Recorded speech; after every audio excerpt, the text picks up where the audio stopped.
chicken. Oh, yeah. Oh. Ah, happy place. Ah, Good. yeah. Good. Ah, good. Hey, welcome back to Bod BBQ. Today we're making pulled chicken sandwiches out on the Okalahoma Joe Bronco drum smoker. These are amazing sandwiches. I'm gonna show you how to hang these into the drum smoker, and then we're gonna make a little coleslaw to go with it. And we're gonna use some of the barbecue sauce that we made in our barbecue video. So we're gonna show you how to do this. Now, the first thing I did with these chickens to prep them, I took them right out of their cryovac packaging. These were fresh young turkeys. They were never frozen. Not turkeys. These were fresh young chickens, never frozen. These fresh young turkeys. You said turkeys. Why do I keep f***ing saying turkeys? These fresh young chickens never had any salt added. I brined them last night. If you want to know the brine mixture that I used, I made this brine video right here, and you can go and check that out. It's in my Dad Bod Basics playlist. Now you can see up here, I'm using my Briner Junior bucket. You can see I've got these two chickens trapped under this little plate here. I'm just gonna pull these suckers out of here. Hi, guy. Let them drain out a bit. And believe it or not, in this small bucket, I got 2 whole 5.5 pound chickens. Hi, hi, hi. Look at that chicken. Oh, look at him. Big fella. Let's do it this way. So I could get 2 going. One more. This one's a little bit bigger. Yeah, I don't want to drop it. See the size of that one? Did you guys see the size of that chicken? Remember Young Guns? Yeah. When they took the peyote? You guys! Did you guys see the size of that chicken? Shout out Estevez Brothers. Shout out LDP. Oh, LDP. La Bamba. La Bamba. Richie. Look at this. Look at this chicken butt. Look at his butt. Say what? All right, let's get this down here. Gross. And this, you don't want to drink. Do not drink the brining solution. But we're going to be paying attention to our little chicken guys over here. So I didn't do any real prep to these. These are exactly how they came out of the package, minus any giblets or necks. You know, you just want to give them a little rinse and get them in that brining solution. I've had them brining for, shoot, how long has it been? Like 20 hours? Around there, 18 to 20 hours, something like that. And you can see I'm just going to pat these dry. You know what? You could have done a quote of the chickens from Game of Thrones from... No. That's like the dirtiest line ever about chicken. And we're just getting all of that brining solution blotted off of here. We want to get as much of the moisture off of here as possible, but not go too crazy with it. We just want to get that top layer off. Once these are blotted dry, I'm going to use a classic. I'm using the Killer Hogs AP seasoning. This is Malcolm Reed's AP rub that's just salt, pepper, garlic, and a few other spices and things. I'm going to put a pretty nice little coating on here. Not too crazy, but chicken like this, cooking it whole, it can really take a lot of seasoning. So get in these pits. All right, once I get the AP on there, I'm going to be adding some Killer Hogs The BBQ Rub. It is probably the most universal barbecue rub that I've used. This goes on everything. It's just awesome barbecue flavors. Now I'm going to lift it, get some of this in the cavity here, get some of that meat covered. And you can add a little down in the under the skin if you'd like. Get some of that nice flavor going in there. Awesome. Get the back side. I'm already wondering what kind of sauce I'm going to use from your 5 sauces that you made. I know. I think I'm going to use this one.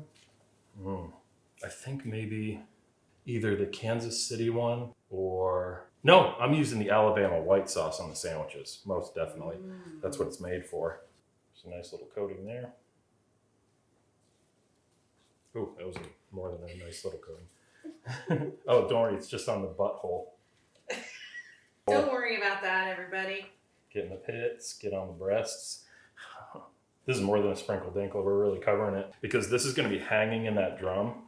So with it hanging in the drum, it's going to really have the juices rolling off of it. That looks pretty killer. The next step, let me turn this little fella around. Hi. Next step is I need some cooking twine. I'm just going to be taking some kitchen twine here, probably about 3 feet or so. What I'm going to be doing with this is putting it right under the birdie. Actually, you know what? I'm going to cut off the buttholes. Yep, because I don't, these get in the way. Okay, so once you get your string underneath here, you want to bring it up. You're about to there. You want to bring your little legs together. You want to go around and around, just like that. It's a lot easier if you get those knuckles to cross over, and then you want to tie it up. So I'm going to bring this one up here. We're going to tie this right here, right in between those leggies. Cut off the excess. And that's how you do it. Yeah, this one doesn't have to be too perfect. We just want it to hold together, that's all. I'm going to do the same thing with the other chicken, and then we'll be right back. So we got these chickens prepped now. We got the rubs on there. We got them trussed up. The reason that I truss these little legs together is if those legs hang down, they're gonna get done really fast because that's gonna be the part that's hanging by the fire. I want you to pull that up and get the thighs and the legs together so everything cooks together. We wanna bring the breast part of this chicken up to 165 degrees internal and the dark meat up to 175. Now I'll probably pull that about 3 to 5 degrees prior to that because the carryover will take it there. Maybe not. We're doing pulled chicken today. I could even go up way past that, especially with the dark meat. First thing we have to do though is get our skewers in here. Now I'm gonna go in right where the top of the bird is and the neck and go straight through the cavity. You can see here, right out of the back side, it comes right out of the butthole. Yow! Yowza. And now I'm gonna screw this little part right on. These little attachments, these little chicken skewers are straight from Okalahoma Joe, and they are meant to hang in the Bronco. Absolutely awesome. Look at that guy. It's dripping everywhere. I'm gonna put that down. All right, let's do it to the other one. And then we're gonna bring these out and hang them on the smoker. All right, we are out here at the grill. We've got it stabilized at about 275, and we're going to be hanging these. I got my pit probe hanging from the hanger right where the chickens are gonna be. Let's just put one of these chickens in here and see how it fits. Boom. And we're hanging those suckers right over. I do have the plate in here for indirect cooking, but the chicken juice is going to drop onto that and it's going to come back up into the chicken. So all those vapors are going to be absolutely delicious. Let's let these go for an hour and we'll come back out and probe the breast. So it's been about 40 minutes that we've had this on the grill here, and I'm gonna go ahead and probe the chickens. Let's open it up and take a look. Already we're getting some good color on there. I'm gonna go ahead into this fat part of the breast, make sure I'm not hitting any bone, and close her back down. We should be good. All right, so we're out here taking a look at our chicken. It's been on for about 2 hours and 20 minutes. Let's take a look here. Oh yeah. Look at those bad boys. Perfect. It's temping out at 150 degrees right now. So I'm gonna give this about 30 more minutes. Once it comes up to 165 in the breast, I'm gonna pull these off. Those are looking great. All right, so we're gonna pull these chickens off of here. We wanna make sure that the dark meat is in the right spot. We haven't had a chance to check that yet. Perfect. That's what you want, 175. So we're gonna pull these off. We're gonna tent them and let them cool. And then we are going to pull this chicken. All right, so we've taken these two chickens inside and we've let them rest for about 20 to 30 minutes. I'm gonna pull this foil off. Cut our string. Juice. Looking good. For your little legs here. You don't want that to get into your pulled chicken. This is perfect. Look at this little guy. See, this is why we tied up the legs, so it stayed in this nice little ball. And now we just start digging in. You can see these legs will come right off. Look at that. Look at that meat. Yep. Perfect. So I'm gonna take most of the skin off. We can incorporate some of that later. You can see these breasts are perfectly done. I'm gonna pop them off of here. And you can just pull it right off. Since this is pulled chicken, it's just gonna come right apart. Absolutely awesome. Get this thigh off of here. It's just falling apart. Oh, man. That's what I'm talking about. Looks amazing. Yeah. Smells delicious. Want to try a little bit? Yeah. Thank you. How is it? So good. Nice. You can see it's just peeling right off. Let's take this other breast off of here. Pull that sucker apart, and we're just pulling it into bite-sized pieces. We're not shredding it. This breast is still nice and juicy. You can see all that juice that's still in there. Make sure you take out anything you don't think you're gonna want to eat. Here's the wingy. Honestly, the wing, I'm gonna set aside and eat that separate. We don't need to pull the meat off of that. It's tasty on its own. If you wanna get this sort of stuff, definitely separate that out. That's gross. Here's the good stuff. Look at the juice. Look at how juicy it is.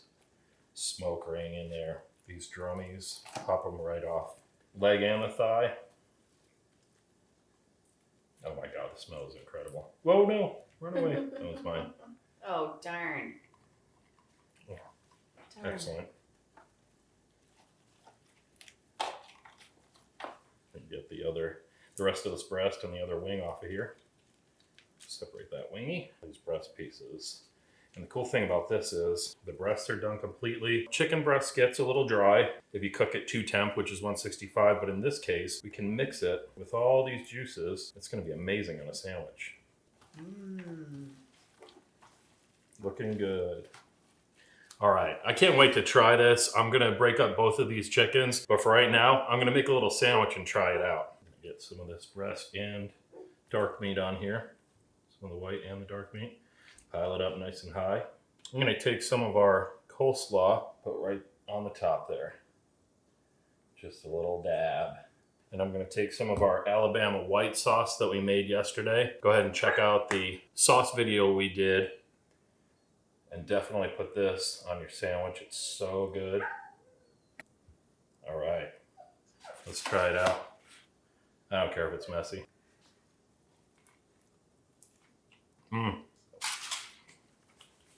All over my face. Oh man, that is so good. You'll definitely want to do these barbecued chicken sandwiches. Hanging them on that Okalahoma Joe Bronco is the way to go. They're juicy, tender, delicious. Try this one out.